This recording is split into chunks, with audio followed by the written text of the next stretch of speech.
فریضہ حج کی ادائیگی کے لیے ہندوستانی عازمین کا سعودی عرب روانگی کا سلسلہ جاری۔ 3 پروازوں کے ذریعے 982 حجاج اکرام مدینہ منورہ پہنچے۔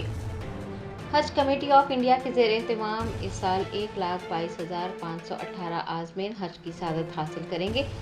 سفیر ہند ڈاکٹر سہیل اعجاز اور قونصل جنرل فہد احمد خان نے سروس پرووائیڈرز کمیٹی کے سی ای او فہد خان کے ساتھ مشاہرہ مقدسہ کا دورہ کرتے ہوئے مینا اور عرفات کے انتظامی امور کا جائزہ لیا۔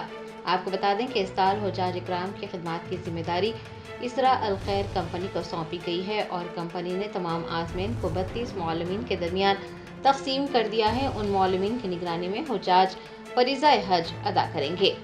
بعد ازاں سفیر ہند نے اپنی ٹیم کے ساتھ برانچ آفس، ہاسپٹلز، ڈسپنسریز کا بھی دورہ کرتے ہوئے انتظامات کا جائزہ لیا۔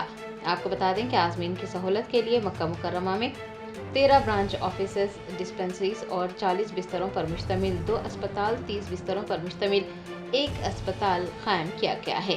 30 بستروں والا اسپتال خواتین کے لیے مخصوص کیا گیا ہے۔ عازمین حج کو وزارت حج امور کی جانب سے نسک کارڈ دیے جا رہے ہیں۔ عازمین کو نسک کارڈ کے بغیر باہر نہ نکلنے کا مشورہ دیا جاتا ہے کیونکہ کارڈ کے بغیر باہر نکلنا ان کے لیے دشواریوں کا باعث بن سکتا ہے۔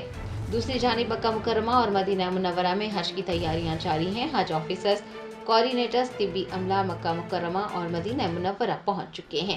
عازمین اس سال محلہ عزیزیہ اور حیا النصر میں قیام کریں گے۔ حج کمیٹی سے آنے والے عازمین کے لیے 24 گھنٹے بس سروس مہیا کروائی گئی ہے۔